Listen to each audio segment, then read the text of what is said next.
Hello everyone, and welcome to our SOLD workshop for managing a high-risk event. Just want to double check that you can hear me, Liliana. Yes. Okay, perfect. I always get really nervous. Thank you so much for being here today. We're going to talk through a few things that are event application related today, and we'll start with what is an event. Then we'll go into planning an event as well as some risk identification and management strategies. Then we'll discuss the event application process as well as what the event safety committee process looks like. Then we'll walk through an entire event application together. And then you can ask questions throughout, but we'll have a time at the end specifically if you have any last minute questions or anything like that. So to start off with, what is an event? An event is any planned gathering that is hosted by a student organization on campus. The on-campus part is specifically related to our event application process, because if y'all have something off campus, like sure that's an event, but not for an event application sort of thing. And so this includes any meetings, functions, and programs. So even your exec meeting that you're having on like a Sunday night or something does count as an event for the purposes of an event app. Next, all on-campus events must be submitted through the event application process on OrgSync. As stated in the student organizations policy, I've put two different policies there that relate most closely to student organization events, just because they go over kind of when you're allowed to have an event, what constitutes an event, where events are allowed to happen on campus, and all those sorts of things. And one of the first things that you start kind of thinking of as you're planning out your semester of events, or as you're figuring out what your organization wants to do, is what is the purpose of that event. So as you're planning, you kind of need to identify why you're wanting to have an event, and then also kind of tie that into your organization, whether that's your mission as an organization, your vision, or just kind of a goal that you have as a group. And so some of the ideas or some of the examples of purposes for an event that I came up with are education, fun, promotional, connecting people to one another, allowing people to team build, doing recruitment, fundraising, and so much more. An event doesn't have to just be one thing, it can be multiple things altogether. But it's important that you know why you're doing the event, as that helps influence how you plan it and how you communicate the details of the event. And so speaking of event details, the basics of event planning kind of come down to the who, what, where, and when. We did just cover the why, which kind of influences these as well. And when you're thinking about the who of the event planning process, it's important to consider who the audience is for this event. Is the event specifically for your executive board? Is it for your general body? Are you opening it up and anyone on campus is going to be able to come to the event? This kind of helps give you a scale of what kind of program that you're looking to have and can influence some of the details later on. Next is who is planning the event.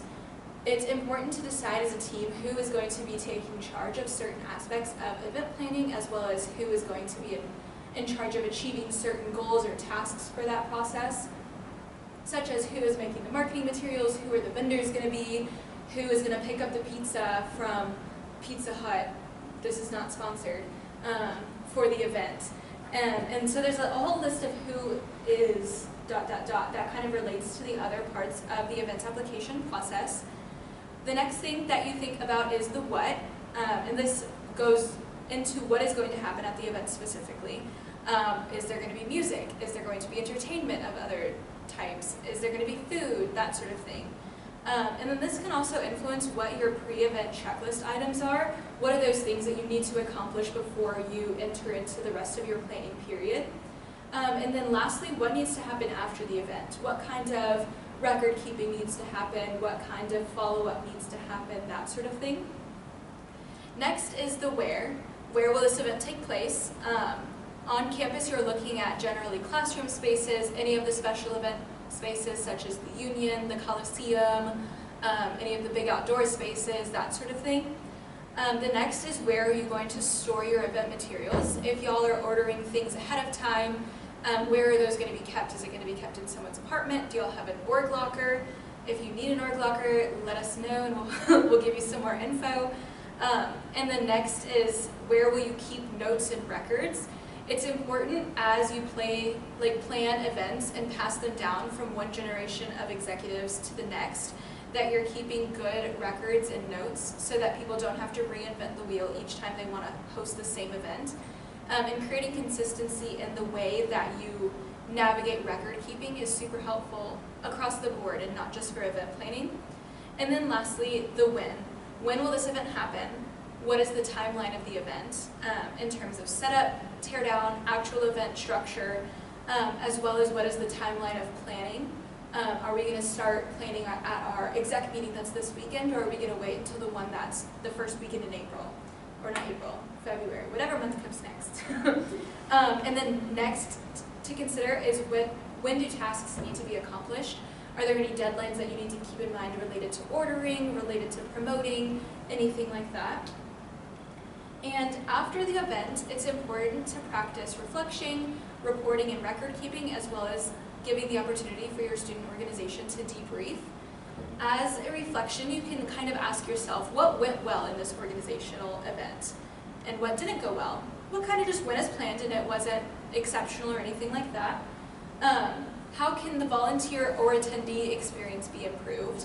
And this kind of goes beyond just asking those around you. This can look like actually asking people that attended the event, actually asking those individuals that were volunteering, so that you're not just assuming how people experienced that event.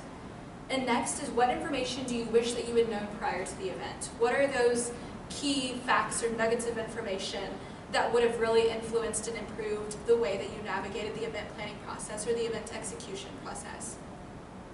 When it comes to reporting and record keeping, it's important to keep track of how many people came. Because if you only planned for 50 people to show up and 200 showed up, that is a significant jump up in numbers, and it's important to keep in mind for next time that this is a very popular event that could have more people than you would expect at maybe a smaller event. The next is to keep track of what the event details were. You want to remember who you ordered the food from, who was your photographer for the event, who was kind of the person that planned it all out, and what were those plans. Next is, how much did the event cost or raise if it's a fundraising event. And sometimes that applies, both of those apply to fundraising events. And it's important so that you are able to make your budget predictions for the next year and make sure that that event has enough to succeed in the future. And then last, for record and event keeping, what is the best way to store this information? Do you all have it in a Google Drive? Is there a physical binder that everyone is keeping track of? Is it like a Microsoft team kind of thing you got going on? And then lastly is the debriefing portion. Make sure that you're hearing different perspectives of the event and not just paying attention to how you experienced the event personally or how you and one other person from the exec team did. As there are going to be people that have different perspectives from different aspects of the event. Because if I was working the check-in station all night, I wouldn't know necessarily of any of the problems that could have been happening, like at the food distribution place. And it kind of gives you more insight if you weren't able to go around during the event. The next thing that you should discuss is, how should the planning or execution differ for the next time that you have this event? Kind of take those lessons learned from the planning process and from actually hosting that event to help prepare the future people hosting this, whether that's still you or if it's someone else in the future. And then you can also start to consider what is next. If you had a really successful event, people really liked it, what are you going to bring to the table next as an organization to continue on that relationship with the public or to continue on that partnership that you may have been exercising? So I have a quick little game here called Identify the Risk. Before we talk much about risk, I kind of want to see what already starts popping into y'all's heads in terms of risks associated with events. So I put up a few here. Liliana, if you want to, you can put it in the chat, or just say it out loud, whichever you prefer. But if you were to host a 5K on campus, what are some of the inherent risks associated with a 5K? Are there other people that are going to answer it, or is it just me? There's one person here. Yeah. If I go, Would you like to go? is the question. Yeah, you can. Okay, so with a 5K, obviously it's a lot of people. You don't want them to get run over. So you might want to walk the roads and make people aware that the roads are going to be blocked so then they don't get pissed off and make a complaint. It needs to be planned way in advance. And everyone needs to have like the proper attire because it's cold and it's cold. Enough water so nobody passes out, food and snacks if need be, etc. There's probably more, but that's like the basis of it. So. That was really good. If you were to host a carnival on campus, what would you say some of the risks associated with that are? Am I answering that one again? Do you We can both go. No, I mean someone else can go. I'm just wondering. Like, I guess making sure that the machinery, the vendors are reliable. Having your warning signs, kind of keeping track of like things like food. What else? Of course, you have to have people who are ticketing, and just making sure that there's not too many people on a ride, or that's balanced out, things like that. Do you have anything, Liliana? I say it definitely does depend on the type of carnival because I know we had one for Hispanic Heritage Month that was, still a high risk event, but I would say it was not that high risk because we didn't have machinery. It was just like music and people dancing. But still the risk there was you had to make sure like everyone was hydrated because it was really hot outside and that there was plenty of food, that the stadium was built properly for sure, that the mics and everything were working so that people don't complain, etc. Like I would say around the same. It just does depend on the kind of carnival you're having, which I'm trying to like host an event similar to that, so that's why that's all I know. So yeah. Cool. I will go ahead and jump to the next slide, but you all did a really great job at identifying the different types of risk. So just to kind of break it down, in general, risk is the possibility of loss or injury and someone or something that creates or suggests a hazard. And there are different types of risk that you think about when you kind of associate it with events or anything like that. Some of the few examples that I pulled are financial risk, in terms of potentially having to pay for any damages that are created by an event, having to pay for repairs, that sort of thing. Physical risk, whether that's bodily risk to an individual or physical risk for another individual, that sort of thing. Reputational, potentially having the reputation of your organization, of the university, of you personally tarnished by some action at an event. Legal risk, situational risk. Y'all mentioned the heat a couple of times, and that is definitely one of those situational risks. It's a pretty often situation in Texas, I would say. But just in general, we get outdoor events happening a lot, and then all of a sudden, boom, the tornado sirens are going off.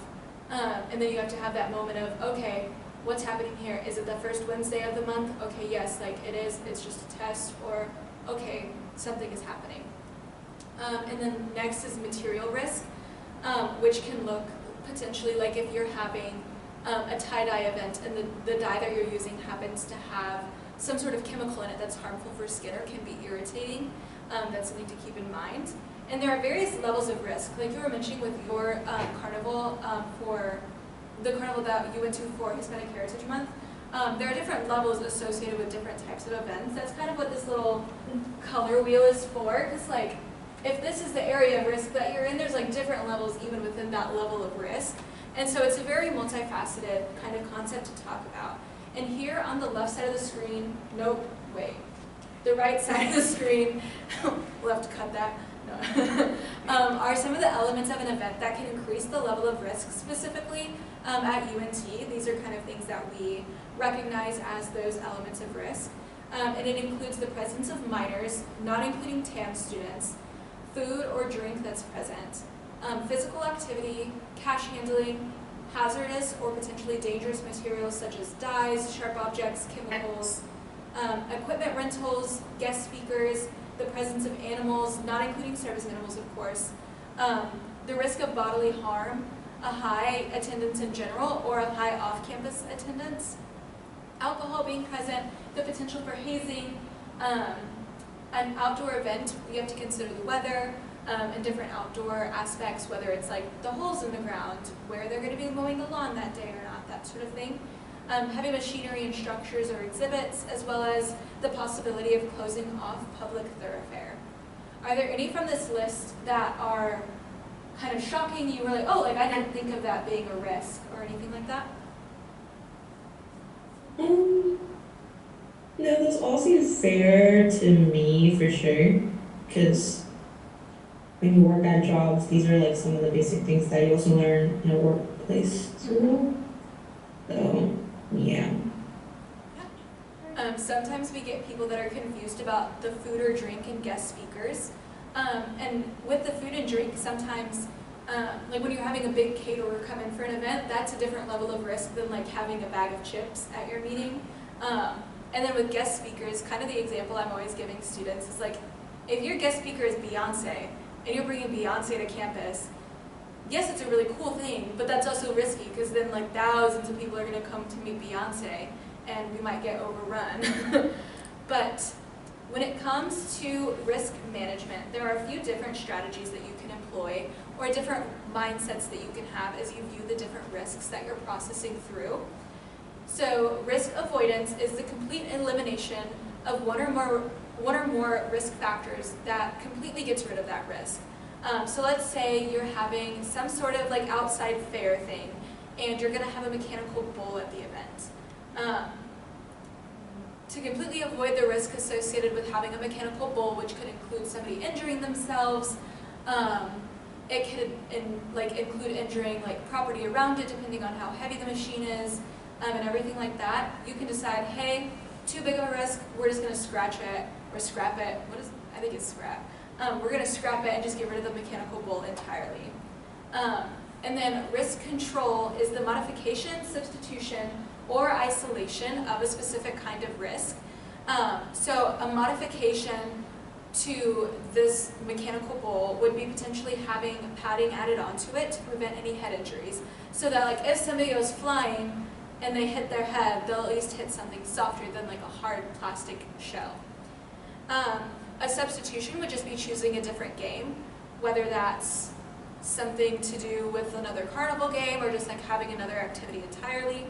And then an isolation would be having the ride away from other parts of the event completely. And kind of what this helps with controlling that risk is making sure that there are dedicated volunteers, staff, or whoever is going to be helping that are there specifically watching that event, watching for potential dangers, and making sure that people are like safe as they get on the mechanical bull and that sort of thing. The transfer of risk relates to the financial burden or impact or liability associated with an action or activity being transferred to another party, whether that's having insurance for a certain thing that you're doing, or having a person like sign away essentially their like signing away the right to like holding the university or the organization liable. So for example, with the bull, if you want people to indemnify themselves of like holding UNT or holding your org liable, you can have them sign a waiver that says, hey, I recognize that there's risk involved with this, and I will not hold UNT and fill in the blank organization liable for any related injuries. And this can apply to anything. This can apply to your 5K, this can apply to if you're having like a flag football tournament or anything like that. And then next, you can also just require liability insurance from the vendor. This is something that is typically required for events on campus, that vendors have to produce their proof of insurance and list UNT as an additional insured party, which we'll talk about that in a second. But this kind of is saying, yeah, there's risk, but it's either on y'all or on this insurance company. And lastly is risk retention. Risk retention relates to the organization itself accepting and acknowledging the responsibility and potential losses associated with whatever the risk may be, as they believe that it's cheaper or just less of a hassle than actually getting insurance or producing some sort of waiver. And the example that I came up with this is unrelated to the bull, but it's, say you're having an event and people are going to be painting something, and you have the ability to say as the organization, we're going to go purchase like smocks or like t-shirts that people can wear on top of their clothes to prevent them from getting their clothing damaged. But then you're like, okay, we're expecting about 50 people and that's about this much. realistically, if we're telling people to be careful and encouraging them to like be cautious, we might not have to replace anyone's clothing, so let's just not buy them these things to cover themselves up. Some general tips when it comes to risk management include sharing the accountability and responsibility. As you're planning events, it should not only be on you to acknowledge, navigate, and manage risk at the event. And anytime that an incident does occur, it shouldn't just be on you to call for help, write the incident report, etc. So be sure that you have multiple people on your team that are supporting you and helping you in the planning process, so that if something does occur and you need to respond to an emergency situation, it's not just you holding all of that stress and responsibility yourself. Next, identify potential risks and response strategies. During the Identify the Risk exercise, we talked about different risks associated with some of the larger events that could be happening. And it's important not only to do those kinds of thinking activities on your own and with your team, but to also sit down and say, okay, if the heat is something that we're concerned about, what are some of the strategies that we can utilize to mitigate the heat, whether that's providing tents so that people can be in the shade, providing additional water to make sure that people have access to water, having signage at least saying, don't forget your sunscreen, or whatever that may look like, providing hats potentially for people that might need it. Next is have a response plan and make it readily available. If you are sitting there planning out your entire event management or like emergency response plan, and you're the only one that has access to it, none of your other volunteers are going to be able to access that and know what to do in the case that there is an emergency. Some of the things that you can consider having in this plan are the physical address of the location that you're having this event in case you do need to call 911. It can include like your electrical map, just so that you know where everything is plugged in. It can include what to do if the fire alarm in the building goes off, where the closest emergency exits are, where the closest staircases are if you need to navigate that. And then you don't have to necessarily print these out and like hand them out to everybody on your team, but it's helpful to at least have them available online so that people can reference them and to discuss them, which kind of goes into number 4, which is prioritizing safety and risk management. It's important as an organization leader and officer to set safety as a priority of the organization. If you're taking the time in chapter meetings or taking the time in your general body meetings to go over what these different concerns could be and how as an organization you can react to them, it instills a sense of care and prioritization of safety for your members that will then like go out and spread further than if it were just you and your executive team. And this helps everyone get involved in that process too, and makes sure that people are practicing that awareness and potentially building up those skills for when they plan events in the future. Next is keep records related to event risk. If you're having that 5K on campus and there's a specific spot that like 3 people sprained their ankles on because there was like a loose stone or whatever it may be, make sure that you're keeping track of that so that you can change your route for the next year, or potentially have a sign that says like watch out for this step if it's not going to get fixed in time. And lastly, don't make assumptions about whether or not something is safe. If there's ever any sort of doubt or anything like that, it's better to ask questions ahead of time, or like question at least the activity and say like, hey, I think that this would be really fun, but I think that this is a risk associated with that, and I don't want someone to get hurt, or I don't want us to lose money on this. When it comes to managing risk on your event day specifically, there's obviously a lot that goes into it, and depending on the size of the event, there can be different levels of preparation associated. But in general, it's important to plan ahead. Plan ahead for any emergencies, plan ahead with preparing for any of the potential like risk management strategies, like making sure that you have your water, making sure you have tents, having a first aid kit ready. The next is emergency response. We already discussed having that physical location ready just in case you need to call 911, but sharing the response plan with your team. So if somebody finds somebody that needs medical assistance, their first thing that they're going to do is call 911 and also like try to help flag down another volunteer so that somebody else can potentially come and help out with this scenario. The next is be flexible. Of course, there are certain tasks or duties that you want people to be able to do during their event days, but if it comes to it and you're not able to be at this station because there's some other emergency or some incident that you're having to respond to, it's important to be able to be flexible in your plans and acknowledge that sometimes emergencies or surprises do arise. The next thing to remember is crowd control. It's very easy for crowds to become kind of crowdy and it gets really packed potentially. It increases the heat. You're potentially blocking fire exits. And it just becomes a lot for people that are in the middle of the crowd to handle. So it's important that as you're navigating the event, you're making sure that if somebody is standing in a long line, that they're still making room for the exit, that there's not any overcrowded places or anything like that. And last, make sure that you are keeping in touch and communicating as best as you can with your team. Whether that's, hey, I am having to run and do this thing because our dunk tank broke, so I gotta go get whatever it may be. Making sure that you're communicating that so people know where to find you in the case that something is going on. So, the event application process can be located on OrgSync, and anyone that is currently an officer on the organization roster can access the application. The timeline in general is that you will complete the form on OrgSync, press that submit button, and then the president and advisor both have to give their thumbs up on OrgSync for it to be considered submitted to our office. Once those reviews are given and the form has been fully submitted, the different reviewers that are tagged on the form will then start to check through the details, ask any questions or make comments that are related to the event, whether that's about the reservation, different activities. And then as needed, a group will go see the event safety committee and attend that meeting.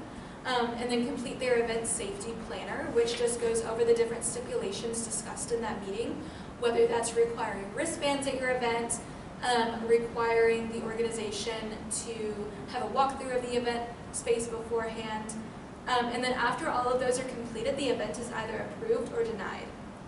The general deadlines when it comes to the event application process are 5 business days for low-risk events, like your run-of-the-mill general body meeting where you're going to sit there, go over your PowerPoint, give the different updates, maybe have a group discussion, and that's it. And then the higher risk events do have a 15 business day submission just to make sure that we're able to evaluate all the different risks associated with that, host an event safety committee meeting, etc. And then general tips with the event application process, make sure that you're being as descriptive as possible when it comes to the activities, the speakers that you're having, that sort of thing. Be flexible, especially when it comes to dates and locations, just because there are some locations on campus that are significantly more popular than others and have a longer list of applications waiting for them, and it might be unavailable at the time that you're first wanting it. Next, make sure that you're keeping your OrgSync notifications on. If you notice that you're not receiving OrgSync notifications or that they're going to a strange email, let our office know and we're able to make sure that they're getting to where they need to go for you. And last, make sure that you're keeping an eye on your email, as that is where OrgSync notifications typically go. Or our reservers, especially in the union, will sometimes reach out to you directly on your email, so it's important to have your eyes on that as well. So, the Event Safety Committee is an on-campus group of staff members that assess risks associated with student organization events and meet with the student organization to discuss a plan to address those risks, or at least have the student org acknowledge the risks. So that's their purpose, to help student orgs identify and mitigate risks at their event to decrease the chances of injury, damage, and liability. The committee is made up of a few different staff members, including representatives from Student Activities, the UNT Police Department, Risk Management Services, the Reserving Department, and any other representatives depending on what the exact details of the event may include.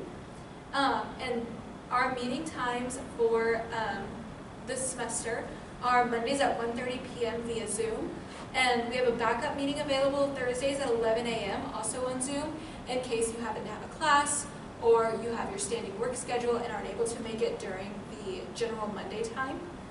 And overall, with the levels of risk, a medium level risk event we'll have someone from the event safety committee call the event planner or the event contact to go over different details that might be associated with risk.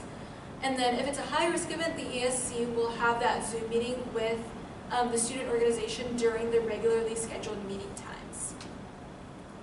As you prepare for an event safety committee meeting, it's important to check the student org web pages that include information about the event application process as well as the ESC process. And it's important to sit down and identify those risks and develop potential responses yourself. And then lastly, it's important to know the details, whether that's the event timeline, your volunteer list, your vendor information, the guests, etc. And if you're holding an event, your organization may be required to provide a certificate of insurance that also names UNT as an additional insured, specifically for this event. And if your organization doesn't have an insurance policy or some sort of national or international office that can provide that insurance, you are able to purchase insurance through UNT. And then if an off-campus vendor is part of their events, y'all are required to provide their certificate of insurance at least 3 business days prior to the event date for review. And this certificate of insurance must contain a minimum of $1 million of general liability, and it also must name UNT as an additional insured. So, the event application process. Go to your main homepage for your student organization, and then you'll click the Create Event tab that's going to be in the top right corner usually. So as we go through this event, Liliana, I know that you said that your org was planning something similar to like a carnival fair. Would you like to kind of go through the event application process with that event so that you can see what it's like? Yeah. So, what's your event title?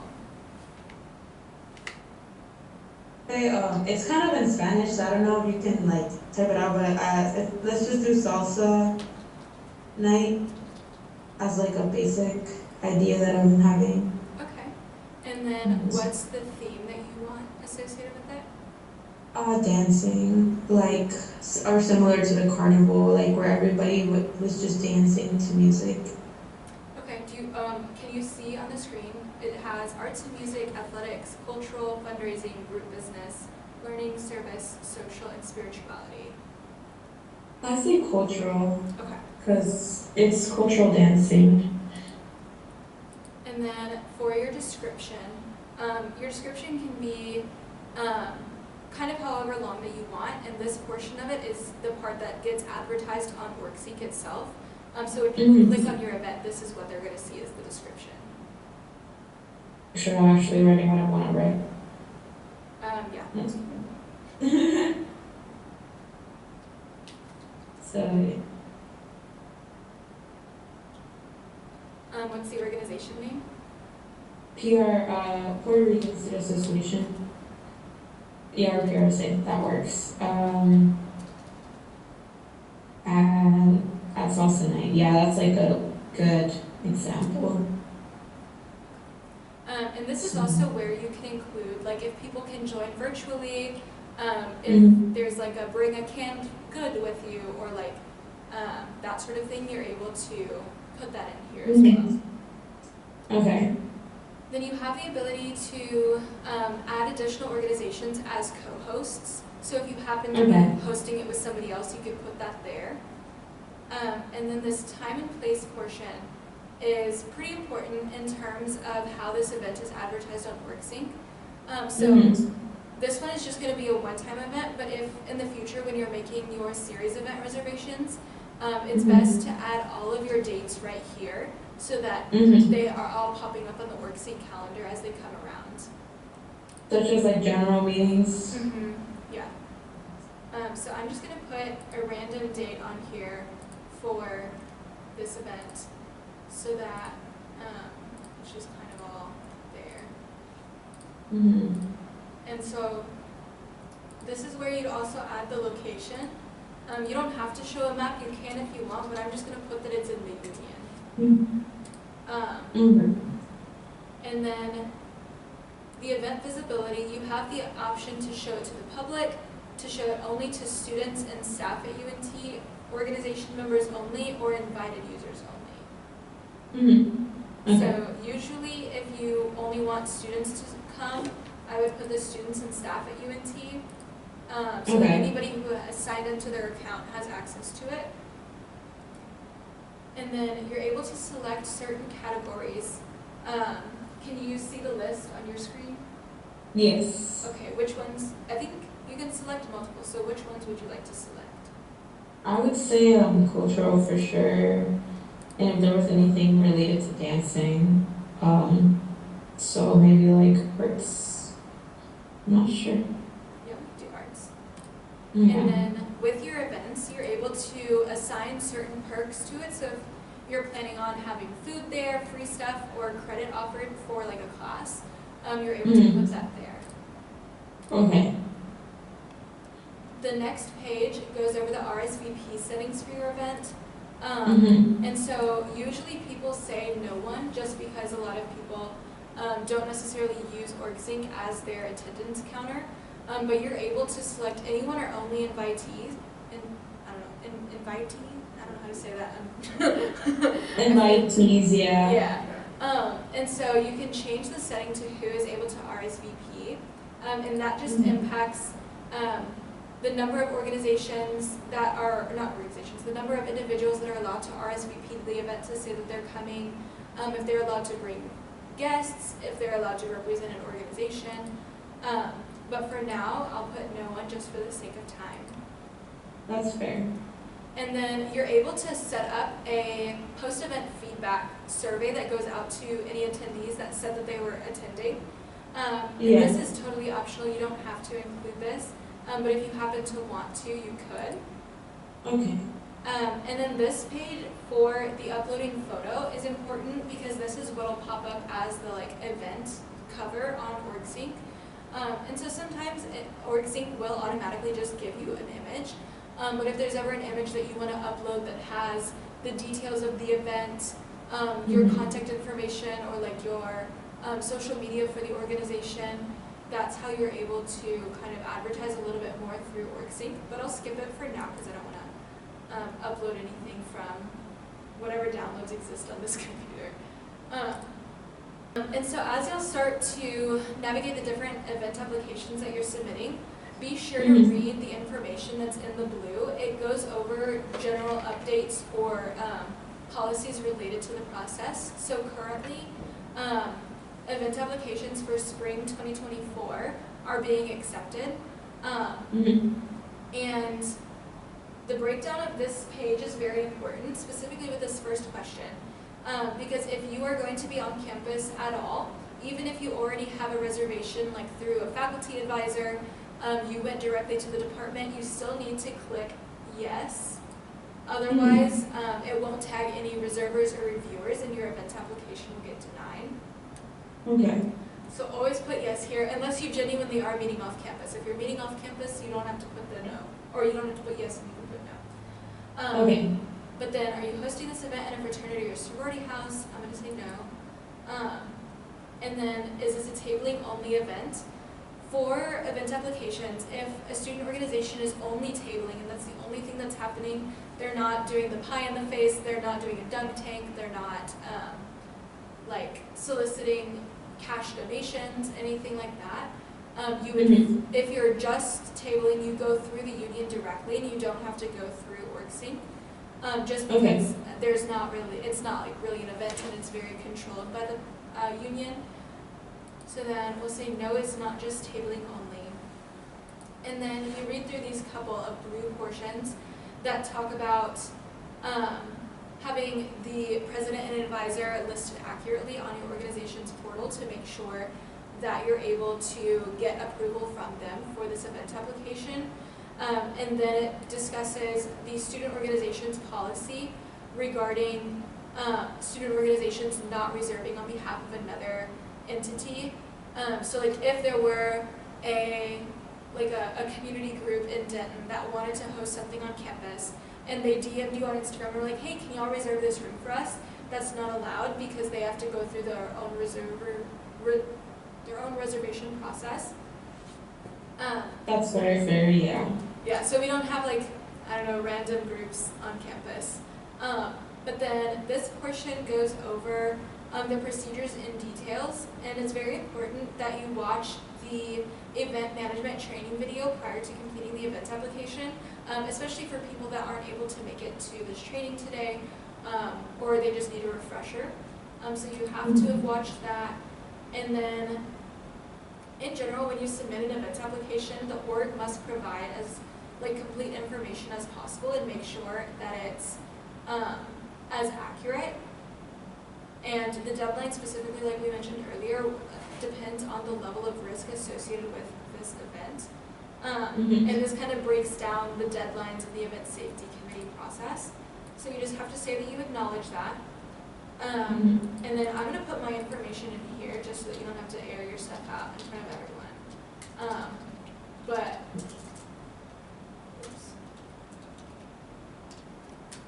this portion is important as it enables us to get in contact with you as needed for the event portion.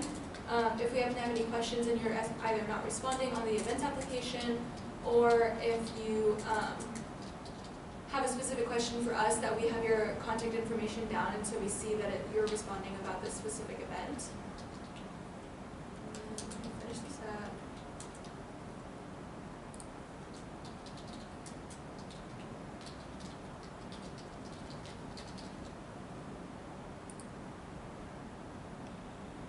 And so event basics, a student org kind of gets to choose what type of event they're hosting.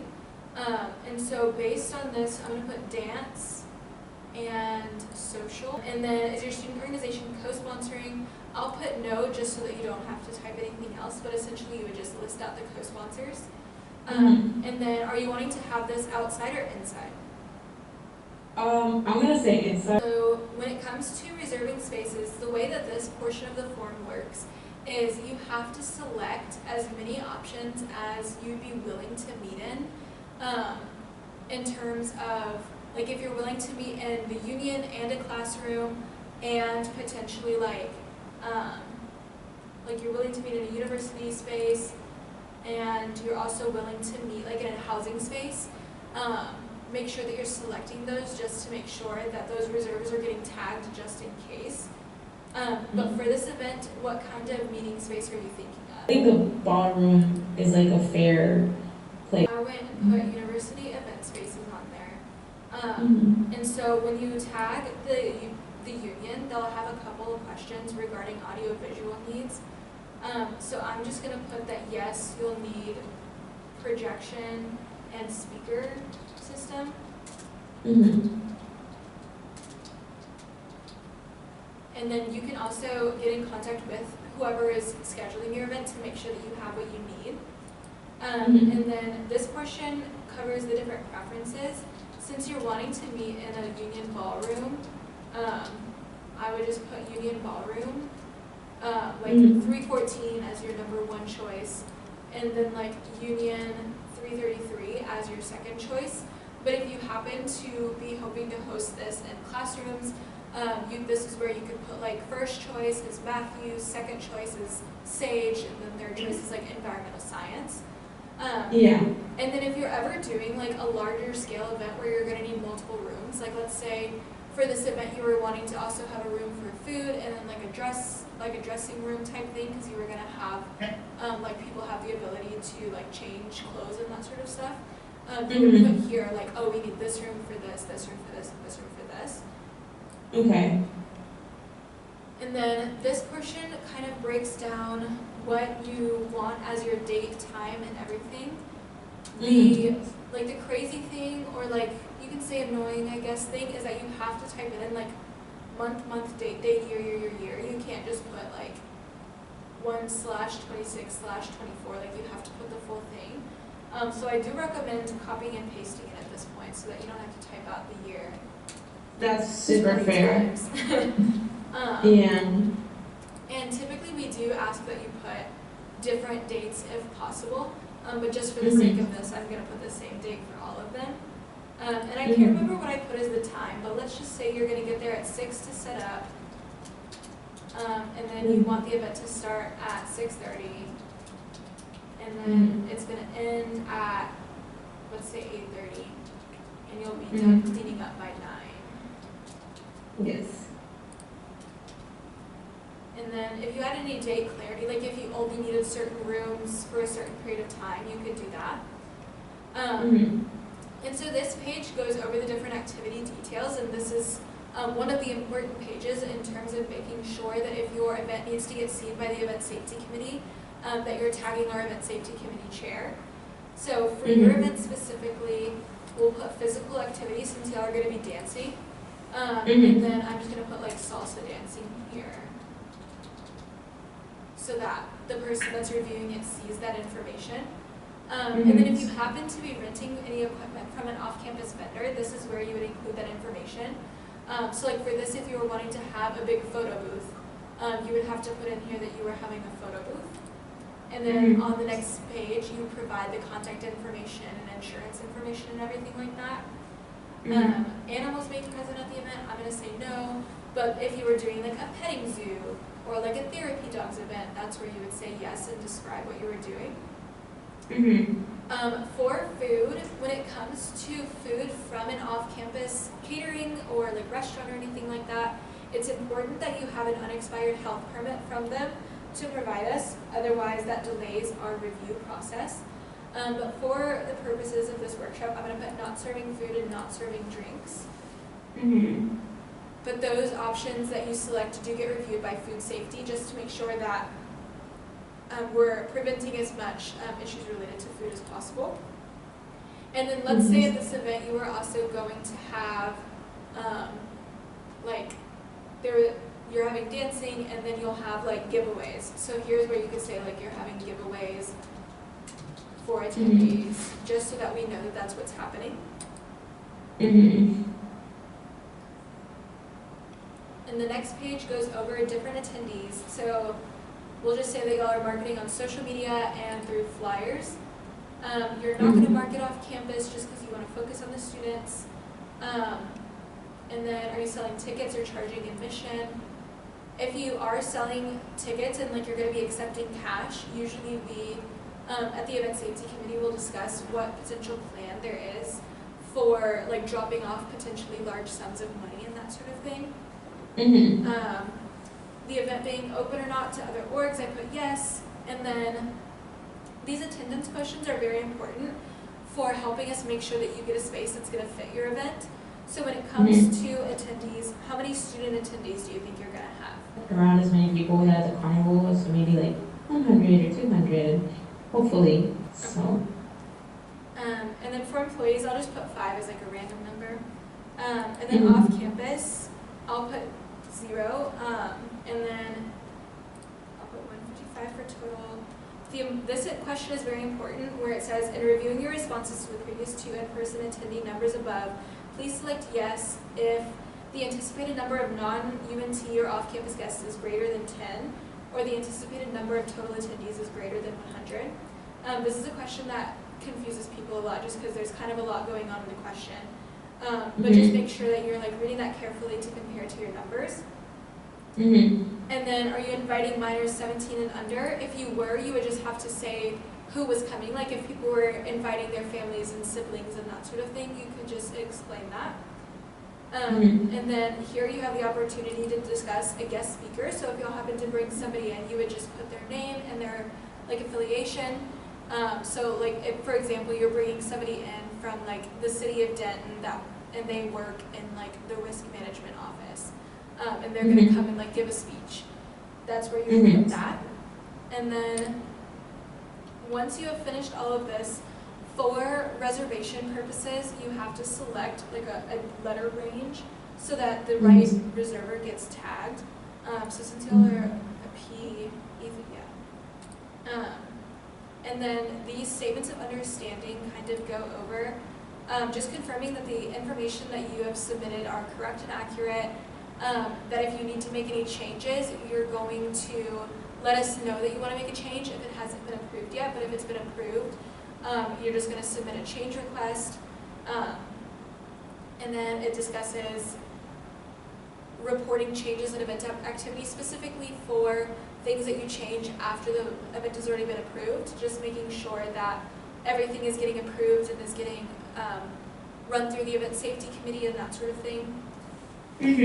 Next is making sure that you're abiding by the different like UNT policies and guidelines and everything like that. Acknowledging that the event application isn't submitted until the advisor and president give their thumbs up. And then it goes through like that. Just because the form has been submitted doesn't mean that you have the reservation, making sure that the person that's submitting it is the person that can be contacted about the event and everything like that. Definitely, I need to select those to go to the next page. Definitely read through these before you submit, just to make sure that you know what you're signing, because these are essentially a contract that you're signing. And then you have the ability to go back and edit any of the pages, but once you are done, you would just press submit. I'm not going to press submit just because this is not a real event from student activities. But then once it's submitted, it will go to us for review and everything like that. So that is our event application process. In general, if you have any questions about risk management, about planning an event, definitely let the office know. We're here to help you and answer any questions that you may have, help you figure out certain aspects of an event that might be giving you concerns or anything like that. Our contact information is listed here, so feel free to reach out to us there. But thank you so much.